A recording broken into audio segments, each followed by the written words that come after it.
মানে রাজনৈতিক দল তাদের ইন্টারেস্ট নিয়ে কাজ করতে শুরু করে দিলেন। 5ই আগস্টের পরপরই বলে দিলেন যে আমরা আওয়ামী লীগকে ক্ষমা করে দেব। এত রক্তপাত, এত কিছু করার পরে আপনারা ক্ষমা করে দেবেন?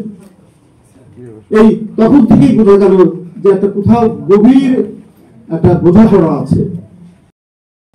পার্শ্ববর্তী মানে তাদের সাথে সম্পর্ক উন্নয়ন করবেন, না তো করতে চান করবেন, কিন্তু তাদেরকে ক্ষমা করে দিবেন কেন? যারা অপরাধ করেছে, আমরা আবারও শুনেছি যে তাদের কোনো কোনো অফিসার গুলি করে মাথায় ফিঙ্কি দেওয়া রক্ত না দেখলে পরে তার নাকি ঘুম হতো না।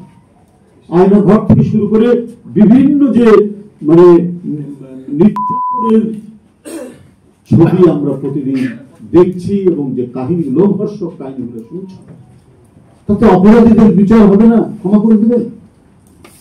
এই 5ই আগস্টের পরে আমরা সেই ঘটনাগুলো আমরা দেখলাম। করতে করতে কি হলো যে মূল যে বৈপ্লবিক চেতনা, গণতন্ত্রের বিপ্লব 5ই জুলাই, স্বাধীনতা সার্বভৌমত্ব রক্ষার বিপ্লব হচ্ছে জুলাই, 5ই আগস্ট,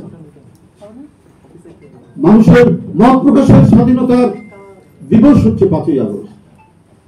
সেই চেতনাকে ধীরে ধীরে ম্লান করার প্রচেষ্টা চলছিল এবং এখন চলছে। যাই হোক, এখনো যতটুকু সময় আছে, অন্তর্বর্তীকালীন সরকার তাদের প্রতি যতটুকু সমর্থন, তারা মানে রাষ্ট্রীয় কাঠামোর মধ্যে গণতান্ত্রিক ভাবে নির্বাচিত নন, কিন্তু একটি আইনি প্রক্রিয়ায় তারা রাষ্ট্র ক্ষমতায় আছেন এবং যেখানে গণতন্ত্রকামী রাজনৈতিক দল তাদেরকে সমর্থন করছে। তো এটাকে কাজে লাগিয়ে একটা সুন্দর